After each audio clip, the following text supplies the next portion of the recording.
announcements that have been coming out from the administration, from the feds. We've already kind of seen some of that impact already here in 2018. So what we wanted to do is we wanted to put together a class today to kind of better prepare you guys for like what a 2018 forecast is going to look like. Obviously, we had a very hot year in 2017. The housing market held very strong. There was a lot of questions, you know, is there going to be another bubble? And we didn't really see that a lot. So kind of looking ahead now, we're entering 2018. There's going to be definitely some changes. So just kind of having a whole picture point of view at what some of those are is going to be really beneficial for both educating you guys, but also as well as educating your clients. So, you know, you can make the right decisions moving forward. So let's kind of go ahead and take a look at what some of those are. All right, so in 2018, we have a few interesting things that are going to be coming up. One of the biggest ones to talk about here today is going to be some of the stock market pullback. You know, a lot of people did not predict the growth in the stock market to happen the way that it did in 2017. And we're not saying it's necessarily a bad thing, by no means. I mean, it was fantastic. There was a ton of growth, but here in 2018, we are predicting that there is going to be some stock market pullback, and we'll take a look a little bit to see how that's going to influence and impact the rates. We're going to go over and take a look at the Fed and kind of get a picture for what that's going to look like in 2018 as well, because there's going to be a lot of changes there. There's, as of 3 minutes ago, some announcements that are hitting the table, hitting the floor, hitting the press with what they're going to be coming out and announcing, because they've been in a meeting for about the past 2 days, what bills are going to be putting into effect, what plans, taking a look at updating their balance sheet. You know, there's been talks about announcing some federal rate hikes, but from what we think and what we gather, we'll learn here today that we don't probably predict that's going to happen at least until March. So we'll take a look at the Fed and what's happening there. It's not really us. It's you know. Well, correct. Sorry, yeah. Sorry, my tone's wrong. Yeah. It's not going to be coming from us personally. We don't get to make these decisions. I wish we could. I wish we could, but things would be a little different in January. Yeah. And then we're going to be talking about the rates and why we predict the rates to be increasing in 2018. So we'll kind of take a look at see what variables kind of control and handle the movement of rates, and we'll take a look at that. And lastly, we'll take a look at the industry as a whole. Can the housing market continue to excel, be strong? Is there going to continue to be growth there heading into 2018? So, because that's going to be the most important one for all of you guys. What is this? What are all these other variables, and how is that going to impact your industry right now? So, to get started, let's talk about some of the stocks and the movement that we've had there. So, for right now, stocks appear to be toppy and they're a bit vulnerable. As we continue to enter 2018, you know, there is very high investor optimism, and unfortunately, you know, it is kind of a dangerous side right now. We don't think it's going to continue to hold this way, and at some point there is going to be some sort of pullback. Now, part of the reasons behind all of that is we have our most expensive stock market on a price to sales ratio ever. If you guys were to take a look at the S&P 500 charts, we take a look at one of those charts right here, we can see that it is at the highest point it's been since 2000, and we all kind of know what happened in 2000. We're not saying that's necessarily going to happen, but it's obviously trending in that direction. The lines, the curves, the correction down here at the bubble, you know, we're nearing some sort of leveling out. And you at had some point. 9/11, which happened in 2001, which that's Correct. not you know, a routine thing that happens. Another thing to consider is this is the third longest stretch of expansion that we've seen between points of you know, recession. So that is something to consider as we continue to progress in 2018 to 2019, even into 2020. At some point there is going to be ultimately some sort of economic impact as a lot of these variables continue to change and kind of trend in that correction area. And we can see that when we take a look at this yield curve. So when we're measuring the 10-year over the 2-year, 2-year being down here where there's the flop that takes place and the 10-year being the green, the stretch of time between the two before there's those periods of recession, it's continuing to go further out. Normally the periods are a lot closer together. That's one thing to take a look at. And yield is going to be something that's going to be very important that we take a look at here today, because yield directly does affect how our interest rates behave and change on that basis. So the higher that the yield goes on the 10-year treasury, the higher that yield goes, the more that gets paid out on that. Typically that affects, your rates negatively. So, Yeah. If somebody can make a 3%, what's the 10-year treasury at 2.72%. Correct. So if somebody can invest $1 and make 2.72% rate of return on a U.S. treasury, which you would think is a very secure investment, they aren't going to be as apt to put money into the bonds. Correct. So, it used to be like back when I first got into business, 03, 04, 05, 06, I'd watch the 10-year treasury and what it was doing, and that would tell me what was happening in interest rates. However, the last 10 years, like the Bush administration, Obama administration, they did the quantitative easing where they were pumping in so much money in mortgage-backed securities that the feds were investing, so that kept the rates artificially low. So, and we'll be taking he's kind of jumping to conclusions to my next few slides, but we'll be going over some of that quantitative easing, but in this respect, it's going to be the tensioning and tightening, because we're looking, when it comes to the Fed, there's going to be some more hawkish trends, so we'll kind of get there here in a second. But, taking a look at all of these things so far for right now, we definitely plan that there is going to be some sort of stock market pullback as a result of all of these things. It just cannot continue at this pace without some sort of correction and leveling out. So that's one thing that we need to consider, but that will play favorably into how interest rates will be behaving. When there's stock market pullback, there's actually a decline in generally the trend that interest rates will go. So even though we have a few federal rate hikes that are more than likely going to be announced, this is going to be one thing that's going to kind of play in our court for our benefit. and like the federal rate hikes, like those are like, that isn't directly tied to mortgage rates. That's tied to the Federal fund rate. and credit card rates, home equity line of credit rates. And basically the way all that works is the federal fund rate is the rate that they establish for the interaction between the loans that take place between banks. So when banks borrow money against other banks, they establish a rate as far as what that payment structure is going to look like. But that federal fund rate is used for a lot more than just that, because it helps depict what the other interest rates are going to be for the housing market, for credit cards, for automotive financing, for everything. So that is a very important variable. So let's talk about some of the federal changes. So the biggest Fed changes are going to be, it's kind of a changing of the guard. A lot of the staff members that are in there that are serving for the Fed, some of them are leaving, some of them have resigned, some of them are basically going to be getting replaced. Now the first big one is Old Yeller is out, and we already know who's going to be replacing her at the Fed chair, and that's Jerome Powell. I'm not sure if any of you guys kind of remember back to 2010 to 2012, he was responsible for helping out with the debt ceiling crisis and everything like that. We'll leave all of our party affiliations aside. I'm actually very happy with this move. This guy, he took a $1 salary for his entire tenure and time when he was serving on that council for the debt chair. So he's kind of got the best interests in mind, especially with kind of getting things back into a good relationship. Now the vice chair, Stanley Fischer, and the New York Fed president, William Dudley, they resigned. So already those are two very, very important positions that we're going to need new placements on, that Trump is going to have to find placements on. And there's a few other positions. The other big change that we're going to see is two of the dissenters are out, and we already kind of know one that's going to be replacing them is going to be Loretta Mester here in Cleveland. Now she's more of a hawk as opposed to a dove. And if any of you guys don't really know what that means, when we talk about dovish trends or hawkish trends kind of correlate to easing of policies when it comes to the Fed, whereas hawkish is more towards tightening or tension there. And generally all of that has to deal with how the Fed is taking a look at inflation, because inflation drives a lot of the decisions that the Fed makes in order to kind of control where the market's going to be going. So let's take a look at some of those members and some of the changes that we see up for grabs. As we know, up at the top, the chair, Jerome Powell, is going to be replacing Yeller.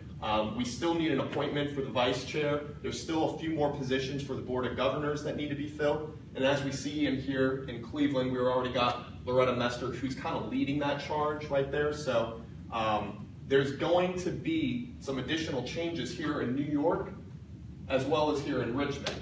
Now, right now, Mark Mullenix is serving as the interim, but that's not necessarily established.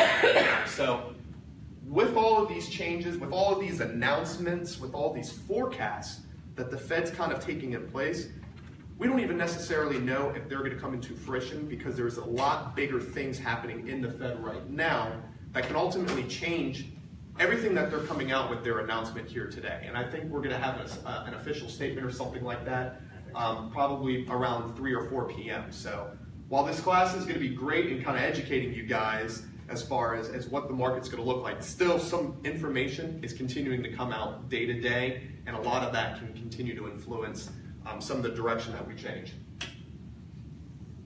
Here we can kind of see the plots for their decisions on what they're doing with the rate hikes. As you can see, for 2017, there wasn't a whole lot, and the bubbles are basically the votes for taking it up to a higher rate. So as you see the trend, there's definitely talks that the hikes are going to take place, especially as we continue to progress closer to 2020 and whatnot. And we'll take a look at another chart and understanding why all of that is taking place. But here in 2018, that's the one that we need to be most concerned about right now, because they did announce at some point that they were entertaining the idea of 3 federal rate hikes. All right, so with the Fed, we know that inflation should stay tame for 2018. Now that's a good thing, because that shouldn't give them any reason enough to kind of change or alter their policies from that standpoint.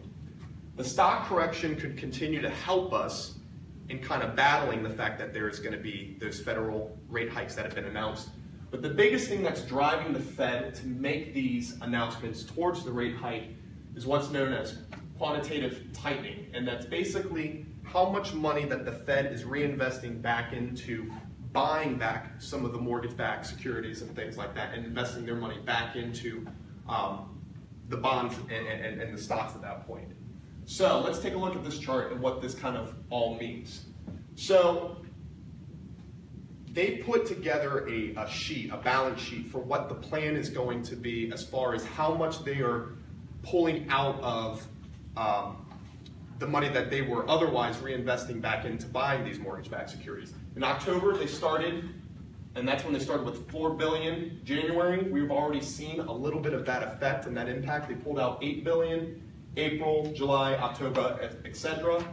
So the issues with doing this is, as they're investing less, they were able to kind of control the direction or how stable the bonds were behaving, especially the Treasury bonds, which has kind of been the big one as of late this year. That's kind of been flowing and slowing down kind of where the interest rate rise is taking place, because we've already seen a little bit of that impact here in January. Now, this chart is kind of a look at about 3.8%. Yeah, already in 2018. So this chart is what they're projecting and predicting everything to be, as far as how much they're going to be retracting and pulling out from putting that in their balance sheet for what their spending is going to be. And as you can see, by 2025, they hope to be leveled out. Now, is this realistically going to happen? No way, no way. By the time we even probably get to 2019 or 2020, it would be, I would think, and a lot of the other experts think, that by some point there's going to be enough of a correction and a change to, they will have to switch probably to go from those hawkish trends back to those dovish trends and ease up on a lot of their policies. Otherwise, there's not going to be a whole lot of incentives for continuing to putting money in the housing industry as things would continue to worsen. So I'm not too concerned about that at that point, because I don't think we're going to get remotely close to there. All right, so as a result, even though they've announced 3 federal rate hikes for 2018, what is our prediction? Realistically, we're probably going to see 1 or 2. Now, what does this equate to as far as, we'll kind of see here in a little bit what that's going to equate to as far as a percentage change year over year, but we'll get to that in a little bit. So rates. Inflation is the main driver of rates, and inflation should remain tame. Rates will move higher, but they shouldn't move too bad. So it's going to kind of correlate and be hand in hand with some of that stock pullback as far as how much it moves. We already know the announcement as how much of the quantitative tensioning is going to ramp up. So our prediction for this is the 10-year Treasury note yield will trade between 2.18 and 2.64 for the most part of this year. Now, as Sean just kind of mentioned, we're actually at a higher yield rate right now currently. I think we're sitting at 2.73, 2.74, somewhere in there. And there has been a big jump in that just in the first few weeks of January alone. So as we continue to kind of progress, you know, I feel like a lot of it has to do with the quarterly reports that came out at the end of the year. That obviously always sparks a lot of movement in January. We'll probably level out to somewhere between that 2.18 and 2.64, which will probably bring rates down at least temporarily back to a normal level before there's another rate hike. As far as mortgage rates, we're predicting they're probably going to be about 0.3%, which is where we're sitting at right now since probably this time in December. There's probably been about a 0.3% increase so far already. And we think it'll probably stay there for the majority of the year once there's that leveling out. All right, so let's talk about housing. We're still kind of up against low inventory. Now, while low inventory certainly puts us in more of a seller's market, it does serve a purpose in the sense of provides strength as far as how the housing price and market is in general. When there's too much inventory, that can be just as bad of an issue as it can sometimes be if there's too low of inventory. But for these purposes, in regards to how pricing and everything like that, it's going to keep the demand high. Just because there's going to be a limited number of homes for a higher number of people looking to purchase them. Now, one thing that we are seeing is rents rising. Annually, we're seeing about a 4% increase year over year. However, here in Tampa, because Tampa is a hot real estate market, that can fluctuate between about 7 and 10% is what rents are rising at. Now, that is good from the stance that it's going to help increase the demand for, obviously, home purchases. You know, people that are renting right now currently at $1,000, if rents are rising 7 to 10% year over year, you know, their rent's going to go to $1,070 to $1,100 in just 1 year's time. People are not going to be able to continue to afford that. They're going to get tired with the rental cycle. They're going to be looking towards, you know, building some equity and obviously looking to put their money in home ownership so that they can start accruing some appreciation.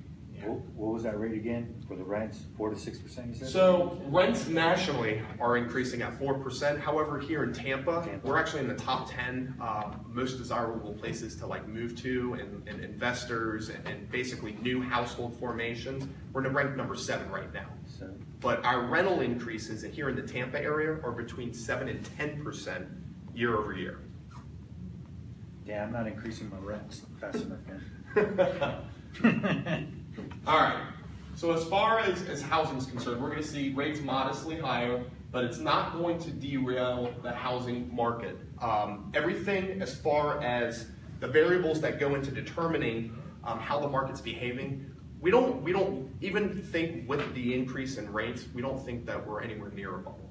The housing market's very strong. A lot of the things that got put out last night with the State of the Union, that kind of supports that. You know, job formations, the appreciation rate, which we'll get to here in a second when I take you guys to a website that we kind of use to track all these statistics and whatnot. Everything is pointing in the right direction. So even with some of the downfall of the rates rising, I don't think you guys need to be concerned about the strength and the stability of the housing market. I don't think we're approaching a bubble by any means. Demand still remains strong, and some of the tax implications on real estate. We still have the 2.5 exclusion remains.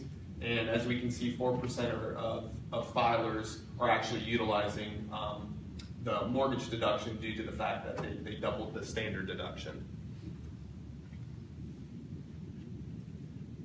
So kind of recap at least this presentation part of our class. Albert Einstein once said, compound interest is the eighth wonder of the world. He who understands it earns it. He who doesn't pays it. So let's kind of take a look at a little scenario, even with what we know. So just at a 4.5% annual rate of appreciation, which what we'll see here in a second is on the low end of the scale for here in Tampa, on a $300,000 home, would result in a value of $466,000 or 166,000 gain in 10 years. Something to consider. All right, so let's hop over and take a look at some additional information that we can kind of see. So this is a website that and a service that we utilize that kind of gives us real-time information on the different announcements for the different parts of the day with how our 30-year bonds are working and our 10-year treasury notes are working down here, and we can kind of see how the S&P 500 is performing for that day as well. Red is bad. On average, I think it's what, a 50% swing in basis points is about an eighth of a percent in movement. To the interest rates. Yeah, to the interest rates. Now, we see movements probably, I would say, between 5 and 10 basis points most days. You know, if it starts to kind of get outside of that 15 basis point swing, that's kind of a big movement for that day. And you can kind of see it opened right here much worse as it's kind of been progressing down. So the day change right now, we're at 12 basis points So down. what does that mean to us? So as the basis points change for this 30-year note, as it trends down, interest rates rise. Okay. So this going down, interest rates will go up. This going up, interest rates will go up. As the yield portion, and this is kind of going back to what our presentation was, this is the yield, this is basically your return on your 10-year treasury note. Right now we're at 2.75. Realistically, what we're expecting for predictions for most of the year between January and December for 2018 is somewhere between 2.18 and 2.63, somewhere in that range. So we're already outside of this range, and if we take a look at kind of how the market has been performing going into the beginning of the year, we can kind of see why rates are where they're at right now. So as you can see, there's like normal levels of correction and then adjustment and then correction, and we're kind of on this nice path right here. But at the start of the year, obviously when a lot of the reports get put out, all the information is gathered, and then with some of the announcements that we've had in the news with the Fed. The dates he's looking at are at the bottom of the screen. Right so you here. gotta show them what you're looking at. Yeah, so this is the end of December right here. We've been on nothing but a downward trend. Largely in part also kind of going back to the presentation with some of that quantitative tensioning. They're not investing as much money back into buying some of the mortgage-backed securities. And they're basically buying the same amount for the first quarter of the year, then they're reducing it the second quarter of the year, then reducing it the third quarter of the year even more, and then reducing it the fourth quarter of the year, to where supposedly they're not going to be in it purchasing any more mortgage-backed securities after the end of the year. Correct, yeah. And as far as what we will probably predict and see as far as the rate hikes taking place during the year, that time's going to come probably around March and September for the two that we think will take effect. So kind of going into... And how high do you think it's going to take effect in March? I mean, how high do you think the rate? Well, I think there's still going to be some of that pullback from the time here now that we'll see.